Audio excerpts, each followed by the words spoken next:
somos. Hola, ¿cómo están? Buenas tardes, yo soy Gracia Alzaga. Estoy aquí con mis compañeras Ana y Julia en otro episodio de Sí Somos.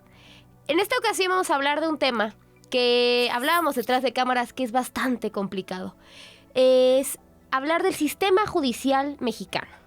Yo creo que para dar un preámbulo sobre esto, el Sistema Nacional de Justicia mexicano ha sido, pues, en infinidad de ocasiones denunciado por muchas de nosotras en cada una de las marchas que realizamos, porque, pues, a pesar de que los feminicidios continúan, el sistema de justicia mexicano nos ha dicho una y otra vez que esos feminicidios no existen, que esos feminicidios son o suicidios o homicidios o que nunca habrá justicia para nosotras. A pesar de que nuestras familias nos busquen, a pesar de que busquen justicia por medio de estos medios tradicionales, y que finalmente es algo que tenemos, yo creo, como mexicanos y mexicanos, una deuda pendiente hacia nosotras y sobre todo hacia nuestras muertas y nuestras desaparecidas. Pero no sé qué piensan ustedes. Julia. Hola, ¿cómo están? Solo recordar que estamos aquí en las instalaciones de Radio IPN, un lugar preciosísimo. Qué gusto estar con ustedes otra vez. Pues sí, miren, yo la verdad de este tema sé poco, así que hoy voy a traer más dudas que respuestas, pero lo que sí sé es que se tiene que transversalizar la perspectiva de género al sistema judicial, ¿no? La justicia tiene que ser feminista. ¿Por qué? Porque vivimos distintas realidades, hombres y mujeres, y eso se tiene que contemplar a la hora de hacer justicia. ¿Cómo estás, querida? Hola, muchísimas gracias, y qué gusto otra vez estar con ustedes en este espacio. Ana Grimaldo por acá. Y en este tema, creo que es súper relevante mencionar que la justicia no tiene que ver solamente con la impartición de derechos y este resguardo a nuestros derechos, a nuestras garantías que se da en ministerios públicos, que se da, dentro de todo el enramado del Poder Judicial, sino que también un terreno, y voy a hablar como periodista, otro terreno en el que se imparte y que se debe buscar también justicia es precisamente los medios. Y hablo de esta responsabilidad porque y como periodista lo sé, en estos espacios, en los medios de comunicación, es donde también muchísima de esa justicia se juega, porque es cuando se puede meter alguna especie de presión precisamente para que el Poder Judicial agilice sus procedimientos, cosa que no debería ser, porque la justicia por derecho debería ser expedita para todas y para todos. O cuando también, en el peor de los casos, los medios juegan un papel inmenso y muy muy irresponsable, incluso con dolo, en esta configuración de discursos que han contribuido precisamente a que las mujeres particularmente no consigamos justicia. Claro. Porque, como lo mencionabas, vivimos en un país en el que aparentemente las mujeres se tiran solas a las cisternas, como Devani Escobar. Las mujeres se prenden fuego a sí mismas, como Luz Raquel, y de acuerdo con la Fiscalía de Jalisco, o como en el caso de Ciudad de México, en la administración de Miguel Ángel Mancera, y esto no es un saludo amistoso, su fiscalía del entonces Distrito Federal dijo que Lesbi Berlín se había suicidado, atorándose ella sola un cordón de un teléfono. Sí. Totalmente. ¿No?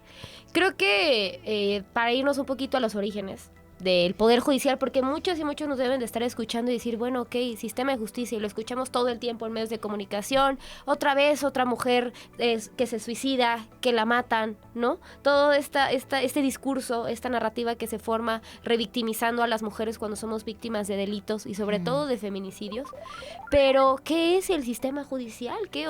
Normalmente de chiquitas y de chiquitos nos enseñan. Existe un poder legislativo, ejecutivo y judicial. todos conocemos al Ejecutivo, ¿no? Y sobre todo, más ahorita sabemos que es un presidente o presidenta, de gobernadores, presidentes o presidentas municipales, el Legislativo, que es el Congreso Federal, los congresos estatales, pero el Poder Judicial es como un ente ahí que nadie conoce, ¿no? Porque sobre todo los primeros dos son pues por voto directo, es decir, la gente les vota y de una u otra forma los ubica más y porque hay hasta una campaña, es algo más directo que está más cercano a la ciudadanía. Pero el Poder Judicial finalmente es quien se encarga de dictar sentencias ante un caso de algún delito, o sea, en general, no hablando específicamente de las mujeres, es decir, los jueces y las juezas. El Poder Judicial es un ente que viene tanto desde lo federal hasta lo estatal, ¿no? Es decir, tenemos jueces locales y tenemos, tampoco es como que voy a dar una clase de derecho, ¿no? Pero lo digo porque creo que sí es importante desenmarañar todo, ¿no? Porque, por ejemplo, ahorita últimamente se ha hablado mucho de la Suprema Corte de Justicia de la Nación. Y es más, mi hermana que es arquitecta y todo me dice, ¿qué es eso, no? ¿A mí qué, no? Porque, y la otra vez me preguntó, ¿por qué es importante que tengamos a la primera mujer ministra presidenta de la historia de México? ¿Qué es? ¿Qué hace, no? Entonces, para poder entender un poquito esto, es decir, son jueces, magistrados y magistradas, al final todos resuelven ante sentencias, ¿no? Resuelven sentencias, ya unas más específicas y ya podemos hablar de amparos y todo eso, pero la Suprema Corte de Justicia de la Nación es como el ente máximo de este Poder Judicial, que son 11 ministros y ministras y que resuelven casos pues trascendentales para el país. Por ejemplo, el caso de Florence Cassés, ¿no? Que ahí fue una cuestión de detención arbitraria, etcétera, y que al final la Corte resolvió que esto, pues que era una detención arbitraria y que ella tenía que salir en libertad. Lo menciono rápidamente porque finalmente, ¿cómo podemos hablar de un sistema judicial que se reforme, que se conozca, que tiene que ser feminista si no lo conocemos? Si no sabemos quiénes son los que deciden, los que toman las decisiones sobre si es culpable o no la persona que comete el feminicidio. Pero no nada más es el sistema judicial sobre el Poder Judicial, son las fiscalías. Ahí viene otro que es lo esencial para poder hablar de las sentencias. Los jueces no pueden dictar una sentencia favorable o desfavorable si las fiscalías no conforman bien su investigación. Si las fiscalías no tienen los recursos, el personal, la capacitación y la perspectiva de género, ¿para qué? Para poder realmente tener una sentencia favorable respecto a los feminicidios. Entonces yo partiría de ahí para decir qué está pasando con las fiscalías y con nuestro Poder Judicial. Creo que si hablamos del Poder Judicial en México y de cómo incorporar la perspectiva de género, es importante hablar algo que atraviesa absolutamente nuestra justicia y es la impunidad. Tristemente, ¿no? Sabemos que la impunidad alcanza niveles superiores al 98%. O sea, muchas, y hablemos ya contextualizándonos como mujeres, en la situación de las mujeres. En las denuncias, muchas mujeres no se atreven a denunciar. No es posible denunciar por muchísimas razones, claro, también sistémicas, ¿no? Y las mujeres que denuncian, ¿cuántas de ahí van a obtener realmente justicia?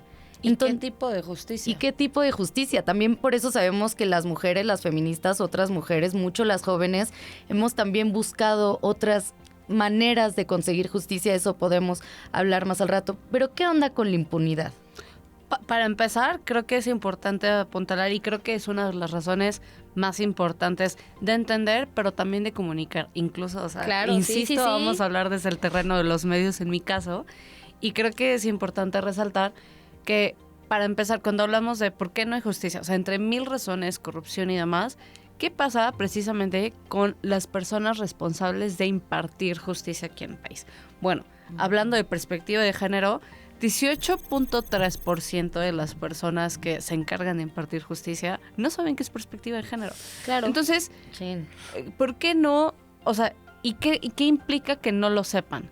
Implica que si yo voy a levantar al Ministerio Público una denuncia porque me violaron, va a implicar que cuando vaya me pregunten algo tan absurdo y va a parecer muy burdo lo que diga, pero es algo a lo que las mujeres, niñas y adolescentes se enfrentan diariamente. Algo tan absurdo como, ¿y lo conocías? ¿Y te gustó? ¿Cómo ibas vestida? ¿Cómo ibas vestida? ¿Estabas tomada? cuando nada de eso, nada, absolutamente nada de eso justifica un delito como el que se cometió. No vamos a hablar de juicios morales, de dolor, sí, no, de una agresión. No. Es un delito que está tipificado, sí. ¿Ok? También implica que cuando mamás que van a denunciar la desaparición de sus hijas, lo primero que responden, o sea, lo primero que les preguntan es, ¿no se fue con el novio? Señora, ¿está segura? Vuelve, es un berrinche.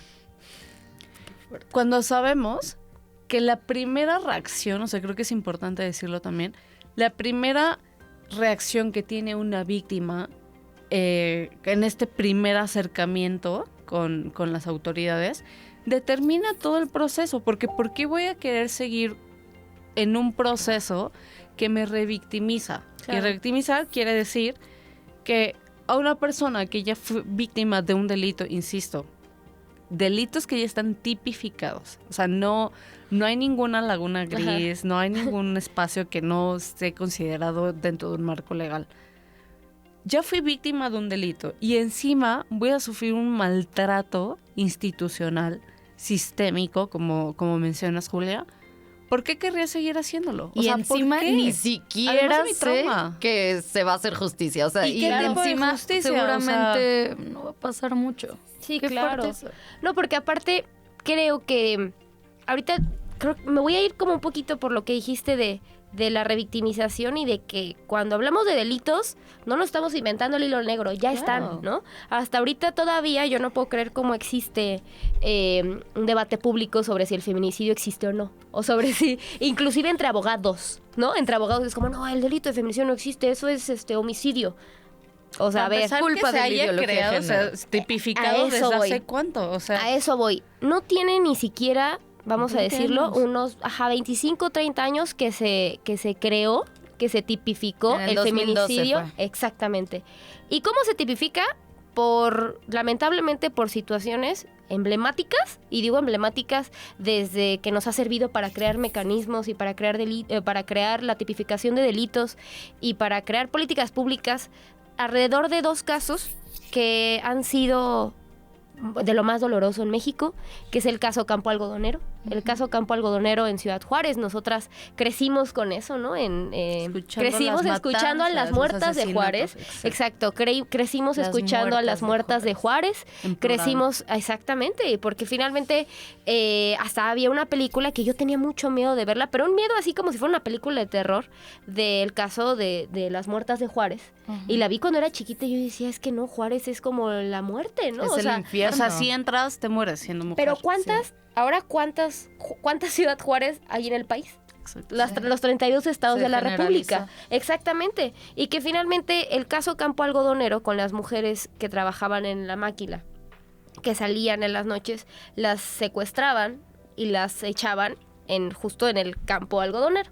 Y que finalmente para poder reconocer los cuerpos, los restos de esas mujeres, las familiares se organizan y ven que en México que no les interesa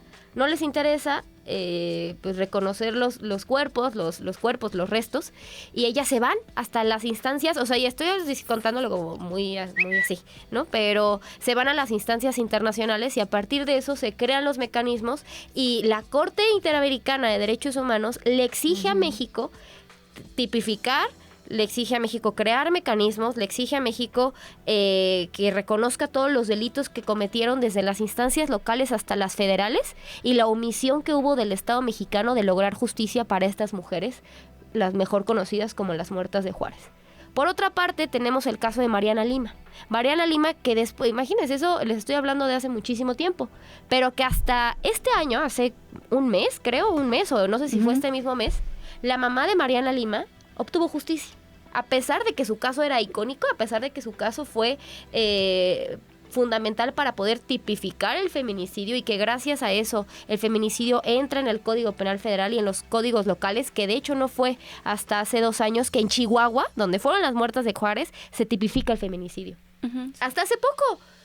Entonces, ¿qué estamos hablando? Sí. Y tal vez todavía haya personas que nos estén escuchando que digan, bueno, pero no es lo mismo una muerte de una mujer a la muerte de un hombre.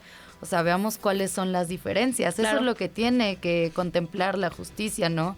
Cuando vemos a las asesinadas, a las mujeres asesinadas por feminicidio, las vemos también con signos de violencia sexual. Exacto. Y eso es algo, por ejemplo, que no es común que se vean en los hombres, ¿no? Sí. O sea, Pese a que, como siempre dicen, nos matan más a nosotros. Y por supuesto que sí. O sea, si vemos las estadísticas, eso Sí. no se niega. Pero no son las mismas condiciones en las que son los asesinados, ni son los mismos motivos. Motivos claro, por razones ¿no? de género. Pensemos también en las asesinadas por todo el tema del narcotráfico. O sea, es una cosa bien fuerte, ¿no? Las que más mueren, las que mueren más tortuosamente son las mujeres del narco. E invisibilizadas Y, también. y que son indirectamente, ¿no? Porque, o sea, ni siquiera es que la mayoría esté como insertada dentro de una estructura Claro. delictiva y demás. Y que si lo fuera, quien fuera, o sea, todas personas, hayan cometido crímenes o no, Claro. tienen derechos humanos que deben respetarse sí o sí. Pero creo que es importante mencionar precisamente también estas diferencias. O sea, cómo podemos entender las personas más allá de las abogadas y los abogados. Sí. ¿Cómo puede entender una persona que no tiene conocimientos jurídicos la diferencia entre un feminicidio y el homicidio de una mujer? ¿Y por qué es importante entenderlo? Primero, si hay diferencias, que es lo que mencionas. Cuando muestran Signos de violencia. signos de violencia sexual, este tipo de humillaciones, Se expone el cuerpo. se expone el cuerpo, se deja, o sea, precisamente, ¿no? O sea, como este tipo de escenarios sanguinarios que en algún momento creo que también ahí como comunicadora entro en un dilema, porque déjenles platico rapidísimo. Hace unos días acudí a al lanzamiento del documental sobre la maestra Matilde. Ajá. Entonces, es una maestra que fue asesinada también. Y que fue encontrada, o sea, primero fue denunciada por su hija y por su esposo, quien era también diputado federal. Ujú. Fue denunciada como desaparecida. Le dijeron, señor, no se fue con el novio. Y su hija dice, o sea, la diputada Lilia, o sea, su hija, quien es diputada ahora, es Lilia Aguilar. Oiga, y su mamá no se fue con el novio. Y Lilia, muy indignada, dice, como si mamá tuviera 15 años. Y no hicieron nada. Y o sea, meses después encontraron a su mamá asesinada. Cuando estaba narrando esta imagen de terror, todo lo que implicó este proceso para ellos, una acompañante suya, o sea, no fue un tema de diputadas y Ujú. diputados peleándose en Congreso, que hemos visto esos episodios. Una acompañante suya, quiero entender, quiero pensar que fue con la mejor intención del mundo, le preguntó, Lilia, bueno, no fue pregunta, fue como, no sé qué fue. Lilia, quiero que les digas cómo encontraron los restos mutilados, y dijo mutilados. Yo personalmente no sabía en qué condiciones Sí. encontraron el cuerpo de la maestra Matilde. Y continuó con la petición.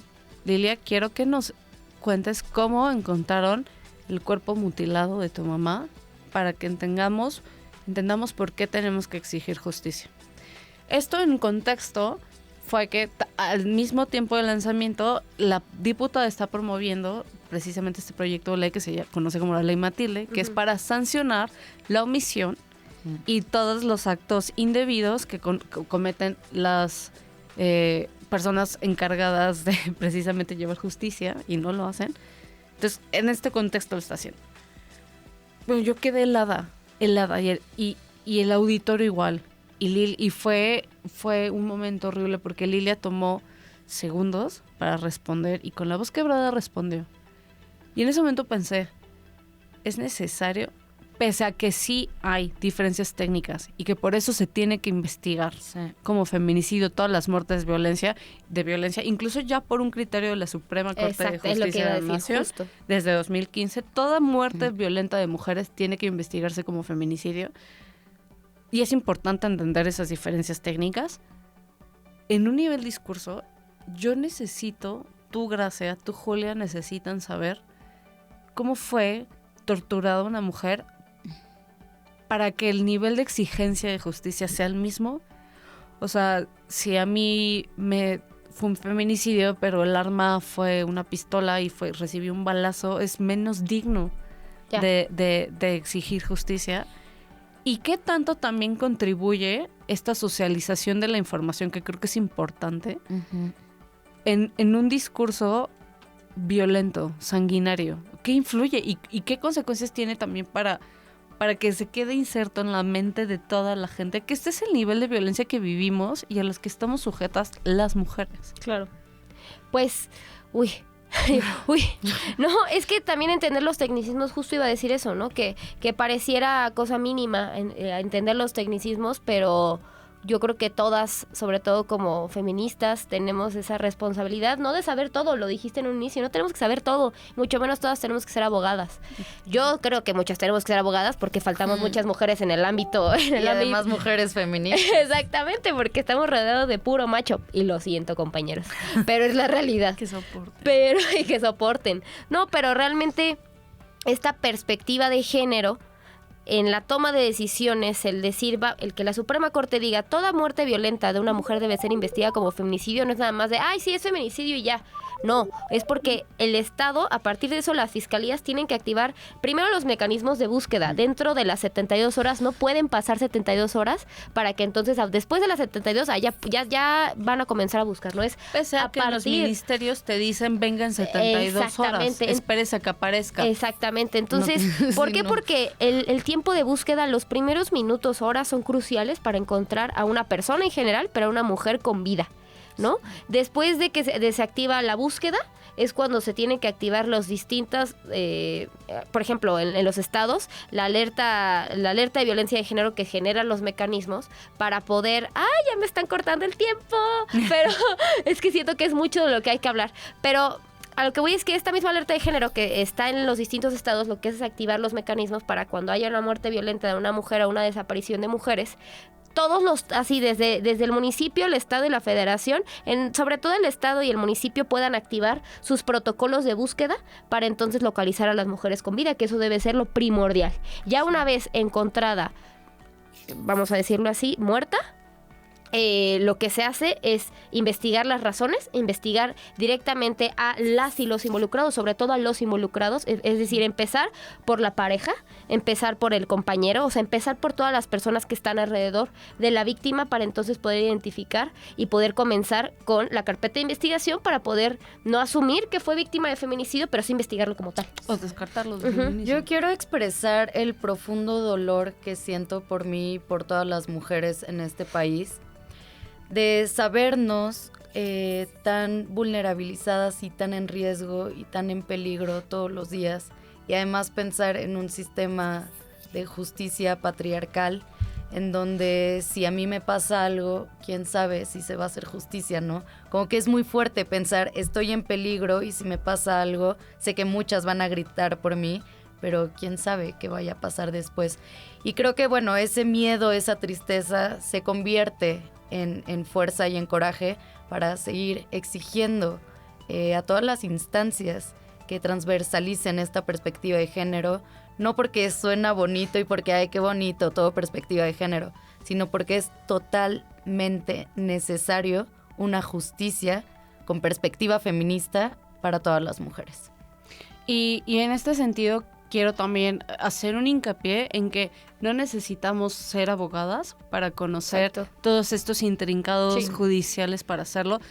Personalmente tengo muchísimas dudas y celebro que existan instancias a las que pueden acudir. Les dejaremos en los comentarios en el pie de las conversaciones, o sea, de estas publicaciones que pueden ver en nuestras redes sociales, ejemplos de qué tipo de asociaciones gubernamentales, pero también civiles, porque hacen un trabajo súper valioso, precisamente no somos abogadas, no tenemos ese arropo judicial que quisiéramos tener para navegar en estas circunstancias buscando justicia.